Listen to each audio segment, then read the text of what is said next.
The snow crunched under my boots as I approached my family's house on Christmas Eve, the familiar porch light casting a feeble glow. I'd driven 6 hours, my old sedan rattling through the night, carrying a duffel bag of gifts and a heart full of hope for holiday warmth, laughter, twinkling lights, the scent of roasted chestnuts. Instead, a suffocating silence greeted me as I pushed open the front door, the hinges creaking like a warning. The living room was dim, a half-hearted Christmas tree slouched in the corner, its dollar store tinsel glinting weakly under a flickering bulb.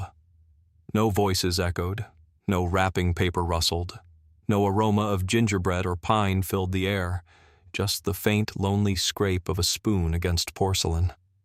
My stomach twisted. Something was wrong. "Anyone here?" I called, my voice cautious, almost swallowed by the stillness. "In the kitchen, sweetheart," came Grandma's reply, soft and heavy with exhaustion. I followed the sound, my sneakers squeaking on the worn hardwood, and rounded the corner to find her. Grandma sat alone at the dining table, her faded green cardigan hanging loose on her slight frame, her white hair pulled into a messy bun. Before her was a chipped ceramic bowl of cold vegetable soup, a slice of stale bread crumbling beside it. Her hands, gnarled from years of arthritis, trembled as she stirred the broth. She looked up, her eyes sharp despite the weariness etched into her face, and offered a thin, tired smile. "You made it," she said, her voice a mix of relief and sorrow. I froze, my gaze darting around the empty kitchen. The counter was bare, no platters of holiday treats, no steaming mugs of cocoa. A single bulb buzzed overhead, casting harsh shadows. "Where's everyone?" I asked, my throat tightening. She didn't answer immediately, just nudged a folded piece of graph paper toward me, my name scratched in Dad's sloppy blue ink. Her fingers shook as she pushed it across the tablecloth, stained with years of spilled coffee and forgotten meals. I picked it up, the paper rough against my skin, and unfolded it. "Took your $9,000 loan for a family vacation home rental in Aspen. Sorry. Care for Grandma while we're away. Love, Dad." My breath caught, my mind snagging on loan and vacation home. That $9,000 was my lifeline, scraped together over 2 years of double shifts at a warehouse, late-night coding gigs, and skipped vacations. All for a back surgery to fix the chronic pain that had plagued me since a high school injury. Gone. Just like that. I sank into a chair, the wood creaking under my weight, colder than the December air outside. "No call, no warning," I whispered, my voice barely audible. "They just took my money and left you here?" Grandma's chuckle was dry, brittle. "That's right, honey. You know they only reach out when they need something." Her words landed like a punch, not because they were new, but because they rang louder now, echoing in the hollow house. I nodded slowly, my knuckles whitening as my fists clenched beneath the table. She took a sip of water from a chipped glass, her eyes locking onto mine with a soldier's resolve. "We'll make this right," she said, her voice steady despite the tremor in her hands. I didn't reply, but inside, something shattered, a fragile hope I'd clung to for years, replaced by a cold, unyielding determination. Grandma went to bed early that night, her knees stiff from years of strain and a hip injury 3 winters ago that never fully healed. She hugged me tightly, her thin arms surprisingly strong, and squeezed my hand. "You've always been the one who cared," she whispered, her breath warm against my cheek. Then she shuffled down the hall, her cane tapping softly, her limp a constant reminder of the time she'd fallen and no one but me had bothered to drive her to physical therapy. I stayed in the kitchen, the note still in my hand, the house dark except for the faint glow of a street lamp seeping through the blinds. No TV blared, no Christmas carols played, just that note, burning in my grip. My loan. My money. I'd sacrificed so much. Nights spent hauling crates, weekends lost to freelance deadlines, meals reduced to instant noodles to save every cent. $9,000. Vanished. For a vacation home. I pulled out my phone and opened the family group chat, my fingers trembling. Nothing. No Merry Christmas, no apologies. The last message was from Dad, dated October 15th. Wire the $9,000 to Mom's account. Need to lock in the Aspen place before it's gone. Loan, they called it, never a gift, because they knew it wasn't theirs to keep. I scrolled back, my heart sinking as I recalled Dad's phone call, his voice smooth and reassuring. It's just a short-term loan, kid. We'll pay you back by March, guaranteed. You can hold off on that surgery, right? Family's got to stick together. I'd agreed, my voice quiet, because that's what I always did. When Sarah needed college fees, I agreed. When Mom's credit card debts piled up from her online shopping sprees, I agreed. When Lisa needed cash for a car repair after crashing it at a party, I agreed. If I didn't, I was the selfish one, the ungrateful son, the one who forgot family comes first, and all we've done for you. The truth was, they'd done little. They'd kicked me out at 16 for refusing to lie when Sarah pawned Grandma's heirloom jewelry to buy concert tickets. They skipped my high school graduation, claiming they were swamped helping Lisa move out of a bad roommate situation. They forgot my birthday 4 years in a row, not even a text. But when money was tight, I was their lifeline, the reliable kid who always said yes. I closed the chat and opened Sarah's social media, my jaw tightening as I saw her latest post, carelessly left public. There they were, Mom, Dad, Sarah, and Lisa, posing in ski gear outside a sprawling Aspen chalet, firelight glowing through floor-to-ceiling windows, mugs of mulled wine in hand. Caption: Escaping the freeloaders and chaos. Freeloaders? A bitter laugh escaped me, sharp and cold. They'd stolen my savings, left Grandma with a bowl of cold soup, and had the audacity to call me the freeloader. That moment snapped something deep within me. I wasn't sad anymore, wasn't even angry. I was focused, my mind clear as ice. That night, Grandma found me in the basement, hunched over Mom's old oak desk, surrounded by stacks of bank statements, receipts, and crumpled envelopes. The air was thick with dust, the single bulb overhead buzzing faintly. I need the full picture, I told her, my voice low, determined. Every dollar they've taken, every lie they've told. She eased into a chair, her cane propped against the wall, and pulled out a tattered ledger, its pages yellowed and curling. Start with 2015. She said, her tone matter-of-fact. That's when your dad got my savings account pin. We worked past midnight, our breaths visible in the chilly basement, piecing together a decade of theft, unauthorized withdrawals from her savings, ATM cash-outs at Mom's favorite casino, Sarah's urgent transfers that funded designer clothes and tech gadgets. Each discovery fueled my resolve, like adding logs to a fire. By dawn, we had a plan, meticulous and unrelenting. The days that followed were quiet, the house a cocoon of tension as Grandma and I prepared. We ate simple meals, canned beans, toast, instant rice, sitting at the kitchen table, the note still there, a silent accusation. I barely slept, my mind racing with numbers, dates, and strategies. Grandma, despite her fatigue, was a pillar of strength, her eyes glinting with a fierce pride I hadn't seen in years. They think you're soft, she said one evening, stirring her tea.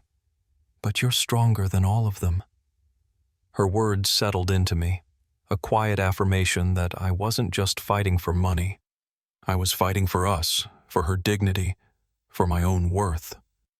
They returned a week later, their voices bursting through the front door like an invading army.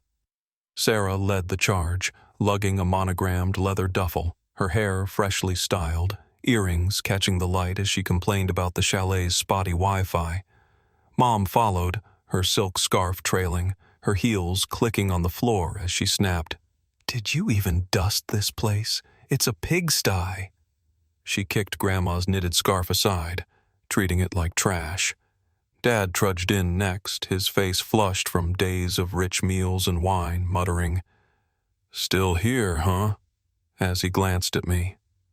Lisa came last, not sparing Grandma a look, dumping her bags on the living room rug and collapsing onto the couch with a dramatic sigh.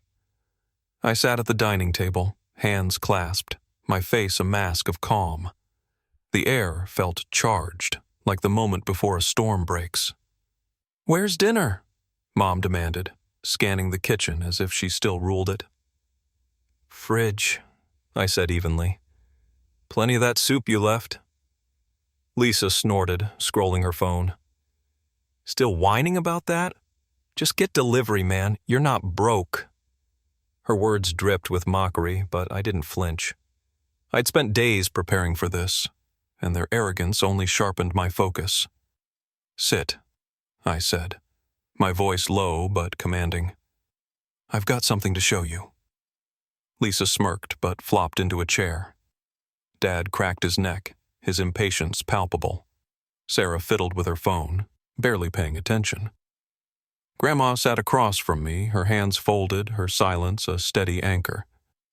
I turned my laptop toward them and pressed play.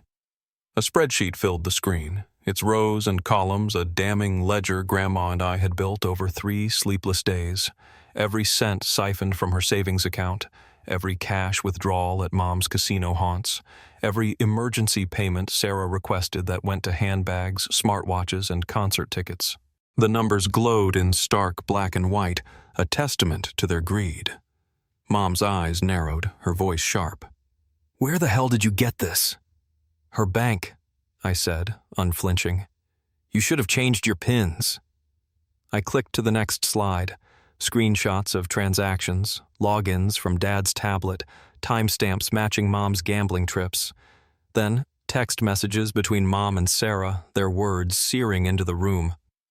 "He won't notice the rental money's gone," Mom had written. "He's too loyal." Sarah's reply, "Such a doormat. Who leaves their grandma alone on Christmas?" My jaw clenched, but I kept going, my voice steady.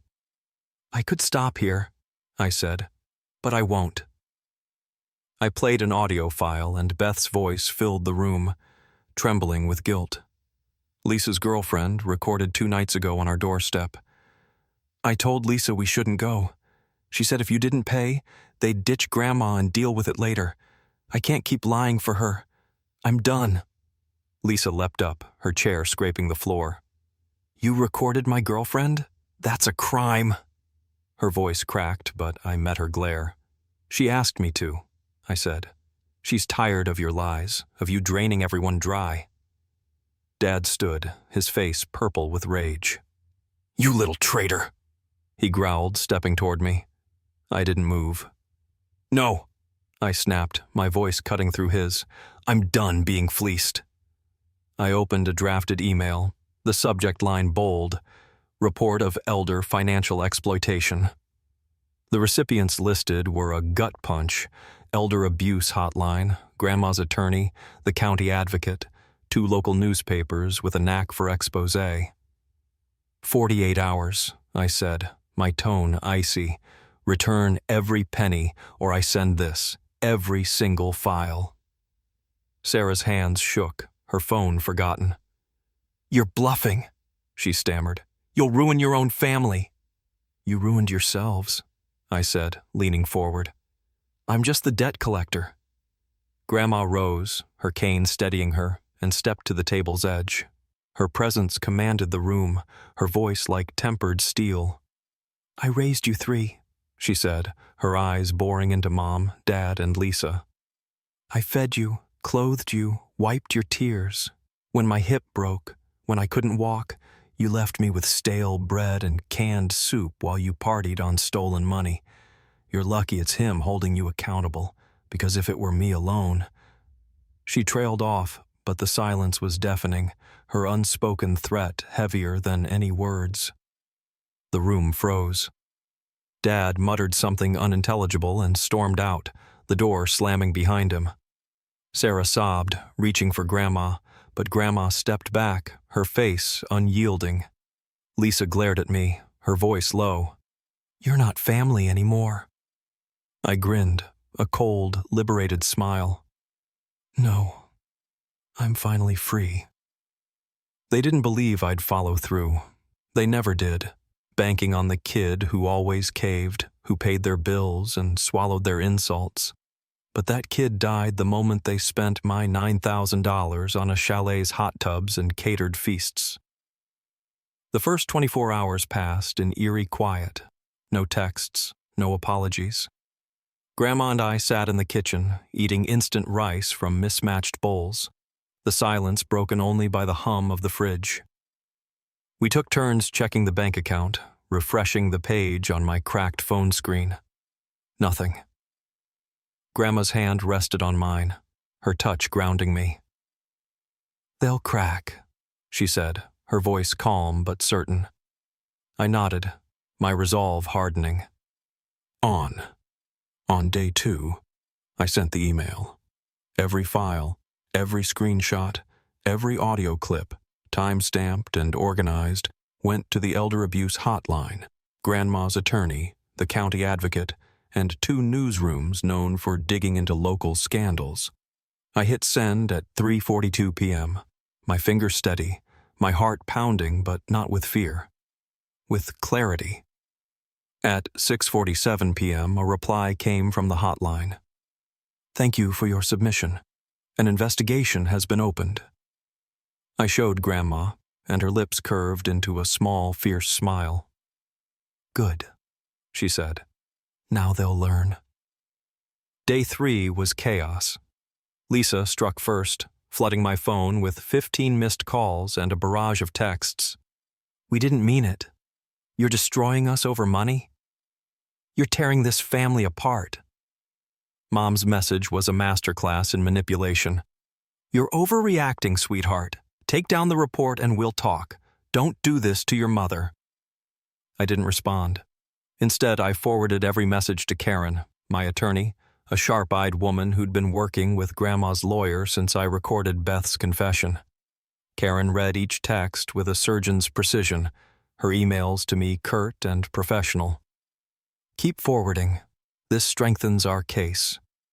By noon, she'd sent intent to sue notices to Mom, Dad, Lisa, and Sarah, citing elder financial abuse, unauthorized access to savings, and theft of my loan.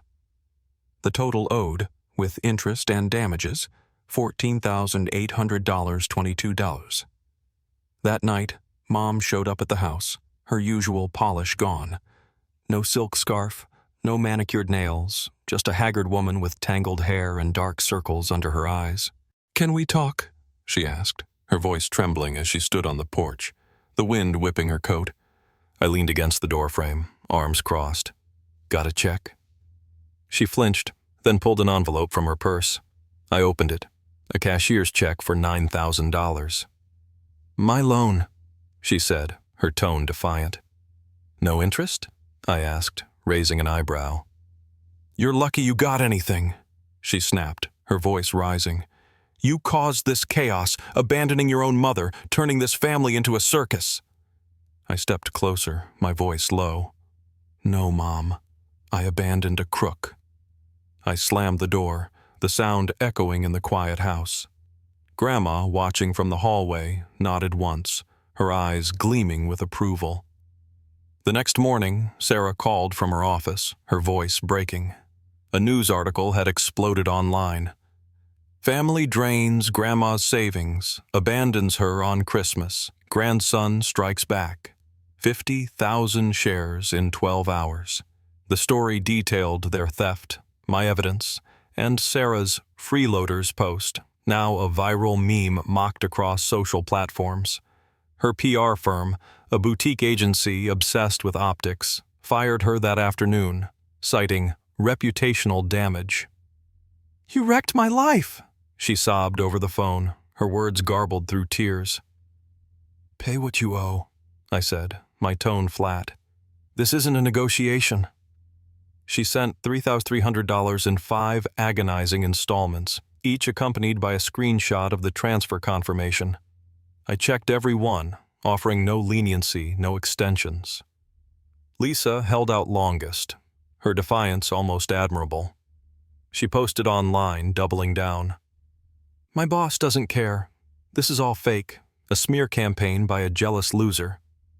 But Beth, her girlfriend, had had enough.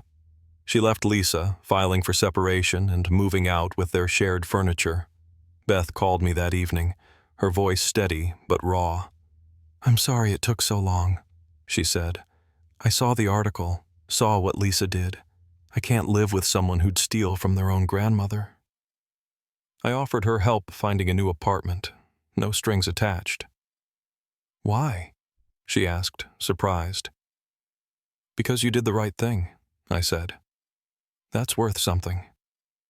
2 days later, Lisa showed up at the house, unshaven, her eyes bloodshot, her voice a snarl. "You moron! You ruined everything!"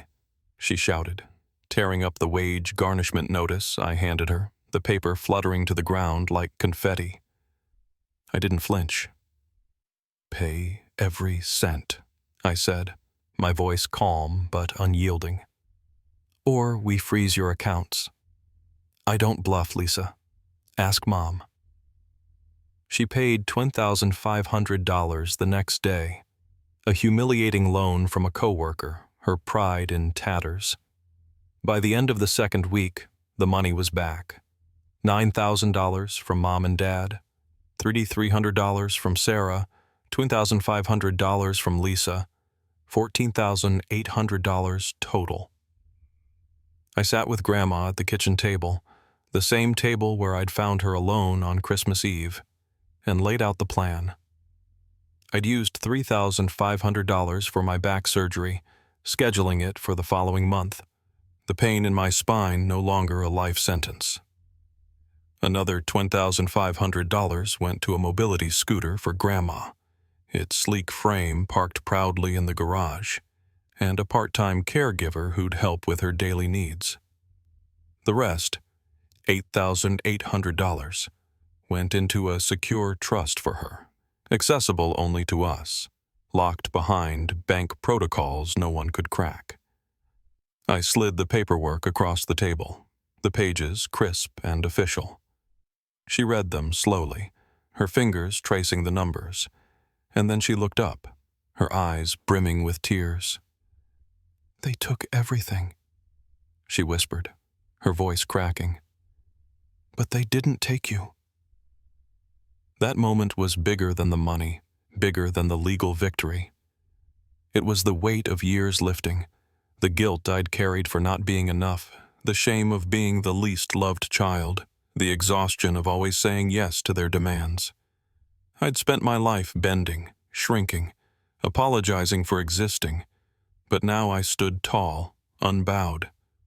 They stopped calling, their numbers blocked, their voices silenced. The quiet that followed wasn't heavy or panicked. It was alive, vibrant, like the hum of a forest after a storm. Grandma slept through the night for the first time in years, no longer jolting awake, fearing someone would slip in and steal the last scraps of her dignity. I felt it too, a lightness, a freedom I hadn't known since I was a kid, before their greed and neglect had shaped me. The weeks after the showdown weren't just about recovery, they were about rebuilding. I quit my warehouse job, the one that had left me with aching joints and no time to breathe. A freelance coding contract came through, paying twice as much for half the hours, giving me back my mornings, my evenings, my life. I took Grandma to her favorite cafe, a cozy spot with cracked vinyl booths, flickering neon signs, and tea so weak it was basically hot water. We sat by the window, the winter sun streaming in, and she laughed, really laughed, more in that hour than I'd heard in 6 years. "I missed this," she said, dunking a slice of toast in her chocolate milkshake, the crumbs floating like tiny rafts. "Your heart missed it," I teased, grinning. She waved a hand, her eyes twinkling. Better to go out laughing with you than feasting with those vipers in Aspen. I raised my coffee mug in a mock toast.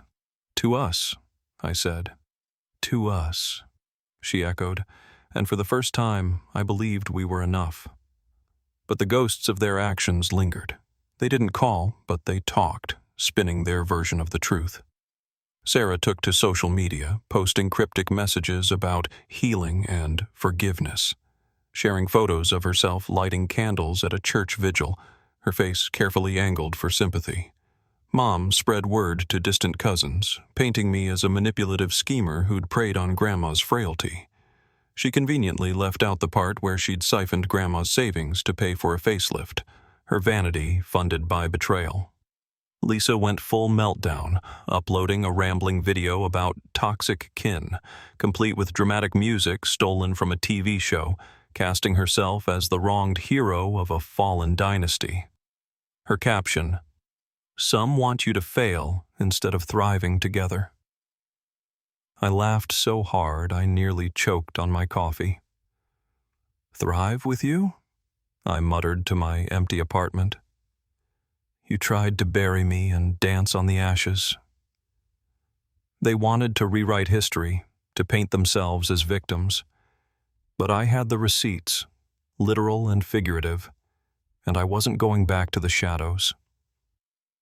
The turning point came 3 weeks later, in the most ordinary of places. I was at the supermarket with Grandma, pushing her cart through the aisles, loading it with cans of tomato soup, her favorite ginger ale, and a box of the oatmeal cookies she loved. She pointed out items with a quiet enthusiasm, her voice brighter than it had been in years. As we rounded the cereal aisle, an older woman approached, her silver hair neatly pinned, her coat buttoned against the cold. She looked familiar, like someone I'd seen at church years ago. "Excuse me," she said, her eyes fixed on me. "You're from the news, aren't you? The one who saved his grandmother?" I tensed, unsure of her intent, but nodded.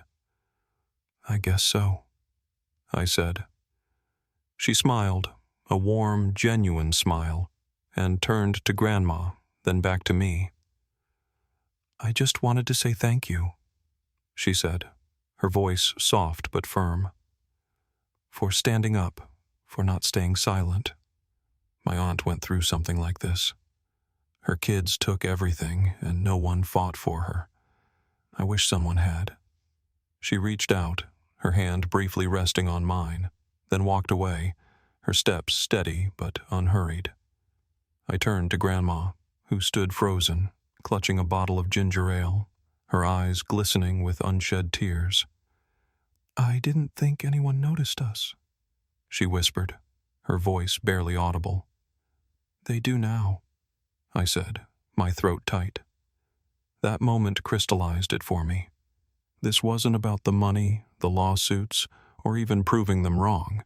It was about speaking a truth so loud it couldn't be ignored, about giving voice to the invisible, the exploited, the forgotten. I'd spent years justifying my existence, shrinking to fit their expectations, but no more. The truth had clawed its way into the world, dragging their names through the mud they'd created. Every post they made, every lie they spun, was met with comments calling them out, their credibility shredded like paper in a storm. Their attempts to rebuild were pathetic. Mom launched a baking blog, Warm Hearth with Linda, posting recipes for cinnamon rolls and pie crusts, her photos staged with rustic charm. It lasted 3 days before a commenter wrote, "Nice mixer. Did you buy it with stolen savings?" The blog vanished, her domain quietly deleted. Lisa applied for a new job, a corporate gig with a flashy title, but failed the background check when her wage garnishment orders surfaced. "Oops," I muttered, reading the news from Karen. Sarah went silent for weeks, then resurfaced with a new social media handle, posting yoga selfies and quotes about releasing toxic ties. The irony was rich. She hadn't been released. She'd been exiled. Her followers, mostly bots and old high school acquaintances, dwindled as the article's shadow lingered. Months later, I moved us to a new apartment, a quiet second-floor unit with big windows and thrift store furniture I'd picked out myself. It was clean, untainted by their fingerprints, a space that felt like ours. Grandma's room was her sanctuary, filled with black and white photos of her youth, a quilt she'd sewn in 1992, and a small radio that played old jazz tunes.